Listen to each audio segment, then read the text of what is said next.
గోధుమలకు మాత్రం బాగా పెంచిండ్రు, వరికి మాత్రం పెంచలే. ఈ రోజు గోధుమల మద్దతు ధర 2585 రూపాయలు, వడ్లకు మద్దతు ధర ఎంత 2369. అంటే వడ్ల కంటే గోధుమలకు 216 రూపాయలు ధర ఎక్కువ పెట్టిండు మోడీ గారు. మరి బీజేపీ గవర్నమెంట్ వచ్చినాడు 2014లో వడ్లకు 1400, గోధుమలకు 1400, రెండిటికి సేమ్ ఉండే మద్దతు ధర. కానీ ఈ రోజు చూస్తే గోధుమల మద్దతు ధర 216 రూపాయలు పెంచింది.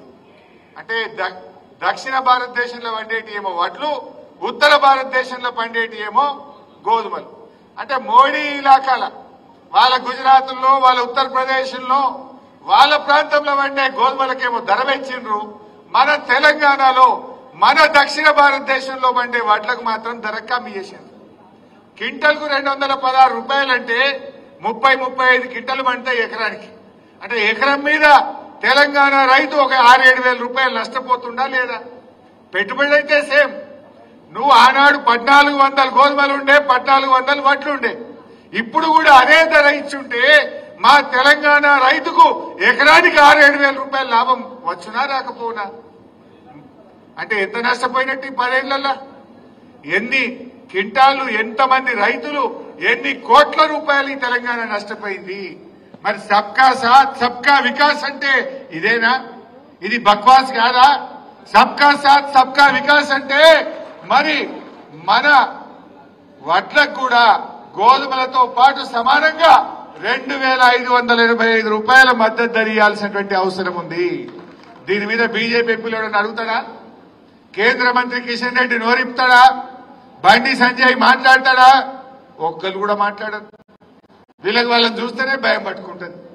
మరి అదే బీఆర్ఎస్ ఎంపీలు ఉండుంటే నువ్వు ఏదైనా గోధుమలకు బాగా పెంచినావు, మా వడ్లకు ఎందుకు ఇవ్వని ఇలా గట్టిగా అడిగే సత్తా ఒక బీఆర్ఎస్ పార్టీకి మాత్రమే ఉంటది అనేటువంటి విషయం నేను మీకు మనవి చేస్తా ఉన్నా. ఇవన్నీ మనం గమనించాలి. ఇలా మన బడ్జెట్ పెట్టిండ్రు, కేంద్ర బడ్జెట్ పెట్టిండ్రు. కేంద్ర బడ్జెట్ లో ఆంధ్రప్రదేశ్ కి ఏమో స్పెషల్ ప్యాకేజీలు ఇచ్చిండ్రు. తెలంగాణకి ఏమైనా ఇచ్చిండ్రా?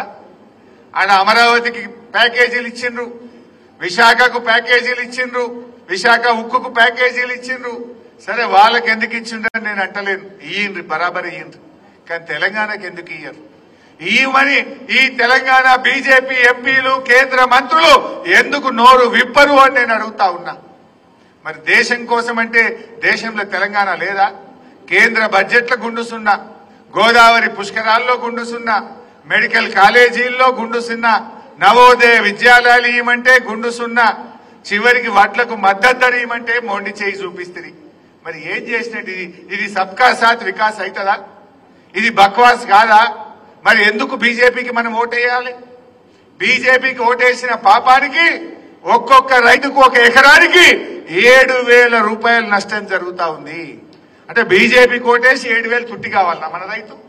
మనం ఓటేసుడు ఎందుకు, 7,000 నష్టపోవడం ఎందుకు? బీజేపీని కళ్ళు తెరిపియాలంటే మా తెలంగాణలో పండేదే వరి. మా తెలంగాణలో 80% వరే పండుతుంది, మిగతాదంతా కూడా తక్కువ ఉంటుంది మనకు. మరి ఆ వడ్లల్లో ఇవాళ అన్యాయం అయితలేదా? ఆనాడు 2014లో ఢిల్లీలో బీజేపీ అధికారంలోకి వచ్చినాడు వడ్లైనా, వరి అయినా, గోధుమలైనా 1400 ధర ఉండే. ఇప్పుడు ఎందుకు మారింది అంటే వాళ్ళ మనుషులకు మాత్రమే వాళ్ళు సేవ చేస్తారు. తెలంగాణలో పెట్టుబడులు పెట్టాలంటే నిధులు ఇయ్యరు, తెలంగాణ పరిశ్రమలకు నిధులు ఇయ్యరు, తెలంగాణ రైల్వే లైన్లకు నిధులు ఇయ్యరు,